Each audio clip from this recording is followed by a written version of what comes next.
Hello everyone, and welcome here to this game of Starcraft. My name is Thaku, and I'm joined here today by Snow. How you doing over there, Snow? Hello, hello. Just looking forward to another game of StarCraft. Aren't we all? And we're gonna see this game on Habitation Station here between our Protoss player, who is Goro, and his Zerg opponent in the upper right-hand corner. It is Invincible. Well, I mean, PvZ on Habitation Station is just gonna be exciting, no matter what happens. Yes, indeed. Especially with... I'm really coming to love this map with the gold minerals that have been put in such an accessible position on the map. It just makes an exciting game out of it every time. That is very true. And I want to talk about the fact that I've been listening to a lot of people talk about it, and I kind of feel this is true. The gold expansion really does help the Protoss player a little bit more if they can get to it. I mean, it's just such a jump start, and Zerg early on really is more gas-starved than anything else, I feel. Well, or just straight larva starved. Yeah, like, you just can't produce quite enough off of it to really make it worth it. As much as the Protoss can, you know, use the extra money to get a couple extra gateways, which are just minerals, and, well, you know, really get a kickstart off of it. Well, as fun as the map discussion is, we have a forge coming in here for Goro in his base. Yeah, this is, you know, a very interesting start here. Could be seeing a cannon rush to the natural, maybe? Because we do have a probe across. I would have to believe, but it's not a very good transition out of the cannon rush. True, and we have the natural down for Invincible. But the spawning pool's almost done, so the cannon rush doesn't have a whole lot of time to succeed here. Yes, exactly. And this is going to be a little bit of a long-range cannon rush here. We see two pylons. And not taking advantage of that mineral line to block off range of the Zerglings and drones surrounding the pylons and cannons. Exactly. And the other thing is we have an Overlord over the top of the Forge over here, so and he knows, might be able to know about this. He definitely knows the Forge is down. He isn't reacting to the cannon rush at all, though. And, well, with no drones being pulled at this point, no Zerglings in production, these cannons are going to finish, and this natural is dead. Yeah, especially because I mean, we see two cannons and two pylons more here. Another cannon goes down. This is going to be rough. There's not a whole lot of ways out of this. Yeah. He actually cancel off right here. Actually, he just now got vision on that first cannon as it started shooting him, and nope, it finishes. No cancel. Our first lings are on the way. We do see two spines going up, which will help him keep his main alive. But I don't know exactly how useful keeping your main alive is at this point. Protoss is now going to have free reign of the map, essentially. He's making Zerglings down to the bottom base here too, which might get picked off. Those aren't going to make it out of there at all. He does have them rallied back up into his main, but I don't think they're going to live past this cannon. No, I would agree. One of them. Alright, I mean, that's a really expensive Zergling right there. 100 mineral Zergling. So, I mean, our first transition out of this has just started, and it's a gateway. You know, now that's going to be solid. I would almost say, if I was in Goro's position, I would throw down a Nexus. Yeah, he needs to be doing something behind it. He has the whole map. Yeah, I mean, like, now we do see an abuse of the high ground here, which is really smart by Invincible. This is well played here. Yeah. Especially getting this other spine down on the low ground here. I don't know how we quite managed that. Mostly, I think it comes down to the placement of the cannon rush. But. Yeah. Yeah, I would have expected more to see this cannon rush behind the natural mineral line. Yeah. Being the more favored place for it. Even so, though, yeah, see, there comes the Nexus down from Goro as well. This is really gonna... It's just a position you don't want to be in Zerg, being down a base. No, it gets really painful. Also, like, drone production has been cut a lot, as a lot of Zerglings were produced here. The Roach Warren is out, so he is going to be able to hold his base against the next attack here. Yeah, and, you know... Having a little trouble getting to that last pylon, though. That's true. No, there he goes. That spine crawler is barely in range. He's I would love to see the resumed cannon rush right now. This probe that just came across goes back up there, tosses down a pylon and another few cannons, just keeps going at this. You know, even a pylon down on the low ground might reach one of these cannons here and be really annoying. But that's done, and I like this out of Invincible here. The Nidus Worm off of one base. You know, something to get back into it, and he's also got a macro hatch coming in up top here too. That's going to be interesting. He's going to be able to create a burst of production that is not going to be very much expected by Goro. And he does have an Overlord in the back here that might be very useful in getting that Nidus down. I would rather see the Nidus, though, in the upper right of Goro's base. Yes, that's true. There is no vision there. It would be much harder for him to catch, and he could get right into the main mineral line and ignore this cannon at the ramp. Indeed, and that would be an ideal situation. Maybe we'll see an Overlord move over there. We don't know, but even so, still, he's cycling it around a little bit. Looks like he's going to get vision right now. Yeah. So Stargate, Void Rays here, or Phoenixes? Yeah, looks like Phoenixes. I would have preferred to see Void Rays out of that. Yeah, because I mean, given the stunted, only 2 gas available for Zerg at this point in time, there's not going to be Hydras, or at least not a significant number of them. Here comes the Nidus Worm. We do not see a reaction to this yet. It looks like it is going to finish. I think it's only like 6 workers or something to actually kill off a Nidus Worm before it hatches. Yeah, they're not exactly the most durable construction. Yeah. But here comes the Zerglings. No speed Zerglings, which is going to be a little bit rough, but those roaches are the real issue here. And there's actually not really an army back here for Goro. I see a Zealot, and a Phoenix. Now that Void Ray you were talking about would pretty much be at least put a timer on this assault. It could melt the roaches, and that actually comes down to the scouting that Goro did behind his cannon rush. He didn't get up into that base and see the roach warren coming down. Yeah, so he wasn't quite prepared for this. Now there's the Stargate's now unpowered. The gateway's going to be unpowered shortly. We see a giant probe exodus here. I want to probe all in. This is essentially what's going on. That is awesome.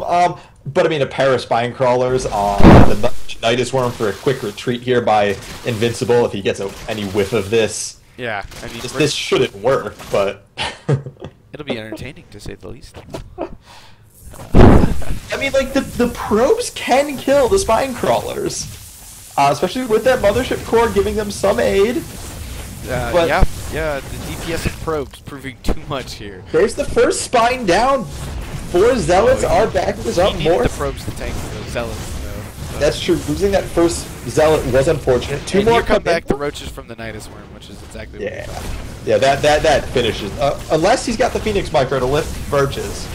If he can thin out the roach herd and let his zealots get in there and do their job, he can still hold this and be way ahead in this game. Well, yeah. Yeah, I mean, but the problem is those roaches are just going to go right back through that Nidus Worm. Yeah. Yeah, that was a good time warp to keep the probes alive. But how many workers have we lost at this point for our 2 players here? Let's see. The workers lost are going to be. Shoot, sorry about this. It is so far we've only lost 11 probes. So. Okay, so that actually wasn't that bad of a loss by Goro. Yeah. Because he did snipe the natural. I was trying to say the word hatchery and natural all at once there. Well, the real issue, though, is these production structures that were over here are gone now. And we do see he's taken out the Nexus with some more hero probes. But not before some roaches get back through. That's actually unfortunate to have these roaches get back that early. He needs to get the zealots up there. Yeah. The Mothership Core will take this out eventually, but it's kind of like a tickle cannon. Still needs to get those zealots up there.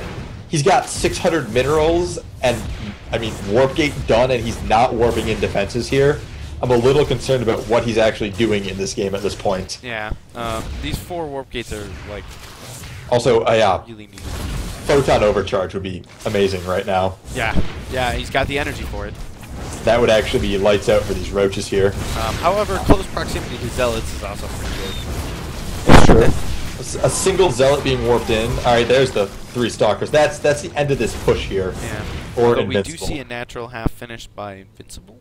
And 15 drones in production. Yeah. Yeah. Although So- we do see a nice little roach hit squad over here. About 12 roaches, which is sizable. If he moved, I'm not sure if it's correct or not for him to move out right now. I think For Invincible to attack, you mean? yeah, I mean, I think that Goro is pretty much stabilized to the point that it's going to be really hard not to crack. If Goro can get... If Invincible gets over into Goro's base and Goro photon overcharges, 12 roaches aren't going to do this. Exactly. That These are- mothership core is really, like... And these are fully unupgraded roaches, so we don't even have roach speed, let alone any okay. type of attack upgrades. The Evo chambers are done, so there we actually do see the +1 carapace just starting up with the +1 range. Yeah, And- that's going to be clutch, but we also see Hydra range coming in. She's going to be very big on making sure those Phoenixes are never really a good harassing tool in this game. Now, then, don't forget the Nidus Worm, and we still have a really uncovered spot in the upper right hand of the base here that could sneak a Nidus Worm in if we get some vision over there. Could you get a full Nidus Worm in there? I think it would be just visible as it popped up. I'm pretty sure that the vision doesn't cut it. That pylon's close, but if you placed it very well, I think you might be able to pull it off. Maybe Okay. 1 hex. So Goro has spent down his significant bank at this point and has done that through just a lot of tech structures and Yeah. gateways. And he lost another 11 probes to those roaches, though. So And a few sentries. So he's actually starting to stabilize off of that initial cannon rush that wasn't set up too well. yeah, But it's starting to look good for him. we are I'm seeing we're now up to a 6 gateway count and a Stargate again, where we're seeing more Phoenixes warped in as well. From his stagnation of the Phoenixes through this phase of the game, I'm not happy to see more of them. I would rather see Void Rays at this point. Yeah, I think would it'd be agree a with better this. choice for him. Especially with a large roach Hydra punch coming, which is what it's looking like Invincible is aiming for, given our Hydra production right now. It's usually really, the big giveaway on the Roach Hydra timing is that Yeah. Hydras are in production. especially given the amount. We already have a fairly sizable army sitting right up here. Yeah. Now we see Invincible on the gold base as well. That's going to be... if he can get that up, it's going to be a tough... real tough position for Goro. Especially on a 4-hatch economy producing. Yeah, and I don't think Goro is going to be able to play back from that type of deficit without any of his Protoss splash damage out yet. High Templars and Colossi right now, Yeah. he needs to be teching towards them. If each one of those Phoenixes was a Void Ray, this might be a different story, but... Yeah, he's getting that forge rebuilt. I haven't seen any upgrades out of that forge yet, and There it goes. upgrade number 1. That's +1 attack. That'll be useful, but again, pretty far behind. We see 2-2 started by... Oh, no, 2-2 started by Invincible, so... And Hydra Speed, which is really indicative of a I'm going to attack you. As soon as that Hydra speed is done, I would expect to see Invincible out on the map, Yeah. starting to pressure Goro's side of the... all of Goro's defenses. The other thing is we do have an Overlord spotting potential thirds for Goro, so I'm thinking that's also what Invincible's looking at here with this army, is to kind of play well, you're walled up behind your base and with your photon overcharge, but I'm just going to make sure you never have a third. We've got the Phoenixes moving out now, and we do see our first successful harass by the Phoenixes, but they run into the Hydras, which will melt the Phoenixes at this point in the game. Taking out 3 of them? Yes, losing 3 of them right there. It's... Now, getting up into the main here, 2 queens is going to be good, but then a score caller hits another one. That's... And he needs to be... Yeah. Couldn't even get the queen killed there, and it and looked like... another Phoenix down. This is real rough. So with 2 more Stargates finishing behind this is where I really do want to see that transition into Void Rays. I don't think he would have made that many more Stargates if he meant to stay on Phoenixes. And we also have a 3rd attempt here by Goro at the high yield, which is going to be, it's immediately scattered by Invincible, and I would not be surprised to see a little bit of a move out here. I don't dislike Goro's chances of holding this, though. With good force fields, he can really hold on to the side of the map for quite a while. But we only see, what, 4 sentries on the map here? But full energy sentries. Fair enough. So that might help him hold that position. Also, see a huge gateway pile coming in. Is that 4 more with, I think, 2 more are queued up on a probe somewhere? 4 more are queued up on a probe somewhere. Yeah, so and 8 more gates added to this, with a robo starting, an observer, and a robotics bay as well. He has a lot of really good production potential at this phase of the game. It's almost too much to support off of the 2 bases. Yeah. If he can get that third at the gold up without losing it to this army of Invincible that's moving out right now and is going to get into that choke point without any sort of contention, yeah, it's no longer sustainable. He can't support that much production. Instead of 3 of these gateways, warp in 4 zealots and go try and hack, Also, we see that the third is sniped by Invincible here. Just cut in, and now he's got a concave on the battle. He's going for a lot of his Roaches and Hydras in the back aren't fighting, but with some good force fields, he could abuse that even more. And there it is, Invincible throwing off a little bit of that offensive GG there. Not actually telling him to leave the game, just Honestly, though, I think that actually could have been genuine. Yeah. I mean, it did prevent his natural from going down. So. But then we have Goro GGing out of the game, giving Invincible the win. And he really did have that win for most of the second half of this game. He also had a 4th coming down too. It's finished. A 4th finished. Hive almost done for those 3/3 upgrades. Yeah. He was in control of the game from the moment he held off that cannon rush. And honestly, the really brilliance of that Nidus Worm to get back into that game from a really economic, disadvantaged position. And yeah. I still think one of the biggest things was just too much production at once. I would have to say it was more indecision on tech route. Yeah, I mean... Adding on the 3 Stargates and then going for the Robo Bay into Mass Gateway, he just needed to pick one of those, and if he had taken advantage of one single tech path, he would have done a little better. And I think that's another point where the Nidus Worm may have really affected his build order choices. Like, it really derailed his economy. After all is said and done, 22 probes lost. Maybe he's thinking, he's trying to get back to his build where he opened up Stargate to harass and then went into Robo or something like that. Whereas now he, it no longer has that. That's actually a very good point. But all in all, it was a great game. Yeah. Thank you all for watching. And I hope you'll all join us for more games in the future.